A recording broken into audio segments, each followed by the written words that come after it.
এই যে বাজেট হলো, এটা কোনো বাজেট নয়, এটা দলীয় নেতা কর্মীদের একটি গ্যাজেট, যেই গ্যাজেটের মাধ্যমে তারা চাঁদাবাজির স্বীকৃতি করতে চাচ্ছে বাংলাদেশে।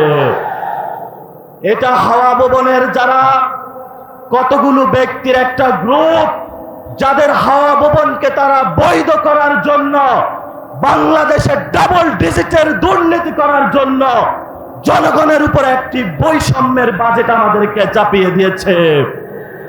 আপনারা মাঠে ঘাটে সর্ব জায়গায় সতর্ক থাকবেন। এই বাজেটকে আমরা ধিক্কার জানাচ্ছি।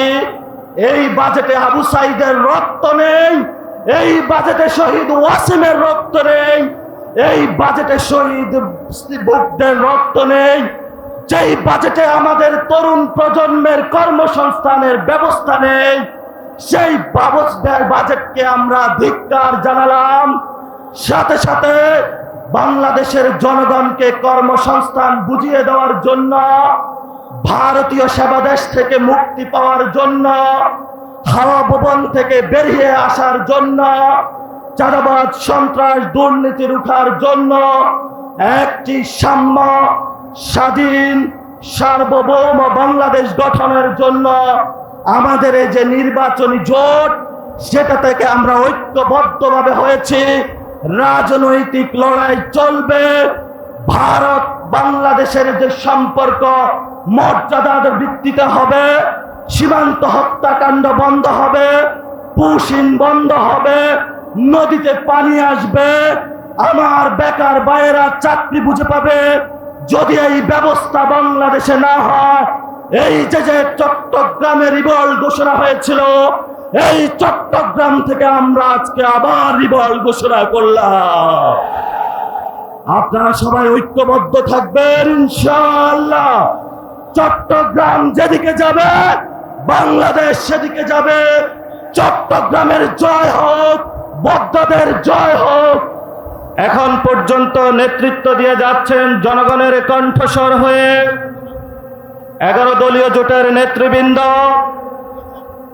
আমাদের উপর বাংলাদেশের আকাঙ্ক্ষার বোঝা দিয়ে যারা মৃত্যুবরণ করেছেন, আমাদের শহীদ ভাই এবং বোনেরা হাসপাতালে কাতরাচ্ছেন, আমাদের আহত যোদ্ধা ভাই ও বোনেরা গত 17 বছরে নিপীড়িত মা বোন জনতা যারা বাংলাদেশে নিজের কোলের শিশুর মতো আগলে রেখেছেন, আপনাদের সেই আজাদির লড়াইয়ের অংশ হিসাবে আজকের আমরা এই ময়দানে হাজির হয়েছি।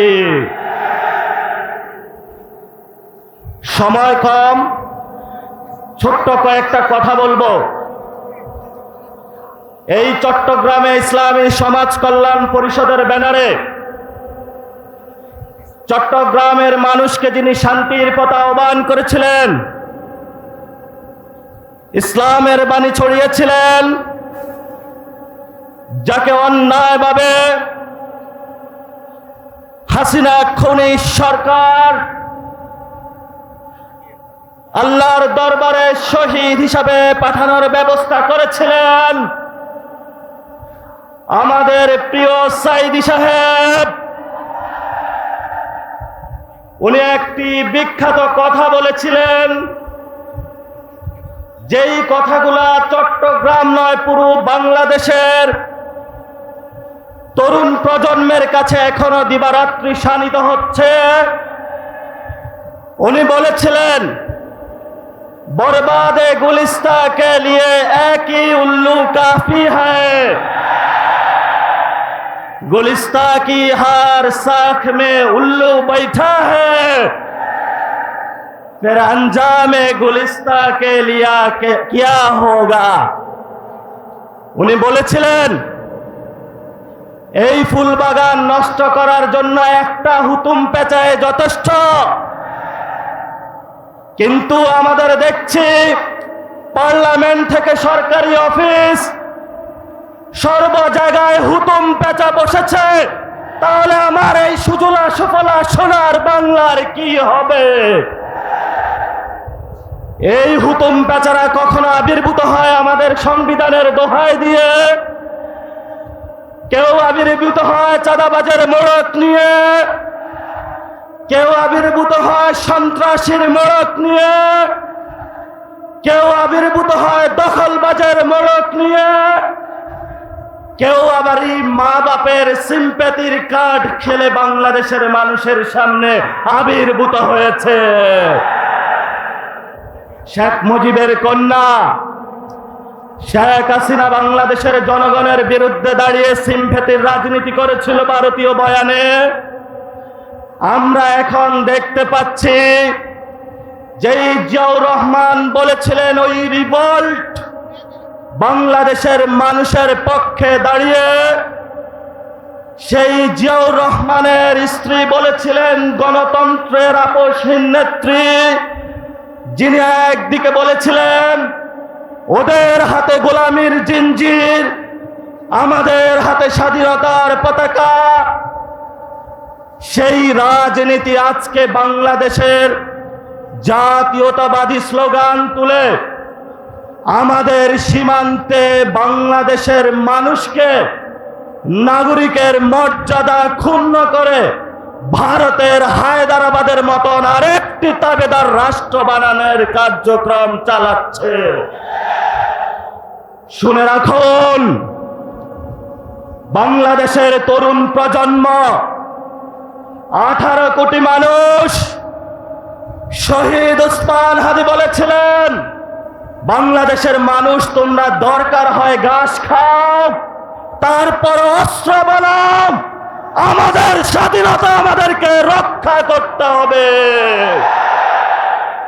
অনেক মুক্তিযোদ্ধারে বয়ান হয়েছে, সময় এসেছে অগ্নি পরীক্ষার। কারা বাংলাদেশের সীমান্ত রক্ষা করবে, কারা ব্যাংক রক্ষা করবে, কারা বাংলাদেশের জনগণকে রক্ষা করবে, জাতির সামনে প্রতিদিন সত্যের আলোকের মতো স্পষ্ট হচ্ছে। আমরা তোমাদের হুঁশিয়ার করে দিতে চাই, নির্বাচনের সময় 3টি কথা ছিল। বাংলাদেশে একটি সুষ্ঠু নির্বাচন হবে, সেই নির্বাচনে তোমরা ইঞ্জিনিয়ারিং করেছ। দেশপ্রেমিক জনতাকে যারা ঐক্যবদ্ধভাবে বাংলাদেশের পক্ষে ভোট দিয়েছিল, সেই জনগণকে ধোঁকা দিয়ে প্রতারণা করে দিল্লির সাথে মিলে বাংলাদেশের মানুষকে বঞ্চিত করে এখন গেরুয়া পতাকা আমার বাংলাদেশের সীমানায় হাজির করেছ। বাংলাদেশ থেকে আমরা স্পষ্ট বলতে চাই, বাংলাদেশে আমরা কোন সীমান্তের হত্যাকাণ্ড সমর্থন করি না। বাংলাদেশে যারা বলতে চায় ভারত এবং বাংলাদেশের স্বপ্ন ভিন্ন, আমরা সেখানে প্রশ্ন করতে চাই, বাংলাদেশের এবং ভারতের স্বপ্ন সেদিনে অভিন্ন হবে যেদিন সীমান্তে হত্যাকাণ্ড বন্ধ হবে, যেদিন আমাদের নদীতে পানি আমরা বুঝে পাব, সেদিনে অভিন্ন স্বপ্ন বাস্তবায়ন হবে। বাংলাদেশে যেই দিন আমার কাঁটাতারে ফেলানির আর কোনো লাশ ঝুলবে না, অবৈধভাবে কোনো নাগরিকদের হত্যাকাণ্ডের শিকার হতে হবে না, নদীতে কৃষক পানি পাবে, আমাদের বাণিজ্যের ক্ষেত্রে কোনো বৈষম্য হবে না, আমাদের রাজনীতির ক্ষেত্রে নাক গলানো বন্ধ করবে, সেদিনেই আমরা ভারতের সাথে মর্যাদার সম্পর্ক কি হবে সেটা ভেবে থাকবো। ভারত তুমি কান খুলে শুনে রাখো, আমরা কোনো টাকার কাছে বিক্রি হই নাই, আমরা চাঁদাবাজি করি না, আমরা সন্ত্রাসী করি না, আমরা দুর্নীতি করি না। আমাদের লড়াই স্পষ্ট, বাংলাদেশের ইসলাম এবং সার্বভৌমত্বের লড়াই। গণতান্ত্রিক ভাবে আমরা ধৈর্য ধারণ করে এগিয়ে যাচ্ছি। এই ধৈর্য প্রক্রিয়ায় যদি আমাদের অশান্ত করার আরেকটি পায়তারা করা হয়, তাহলে 24 জুলাইতে যেভাবে বাংলার জনগণ রাজপথে নেমে এসেছিল, আরেকটি জুলাইতে বিএনপির পতন বাংলাদেশে হবে ইনশাআল্লাহ। বাংলাদেশের মানুষের জয় হোক, বাংলাদেশের ইসলামের জয় হোক, বাংলাদেশের সার্বভৌমত্বের জয় হোক। সবাইকে আসসালামু আলাইকুম ওয়া রাহমাতুল্লাহি ওয়া বারাকাতুহু।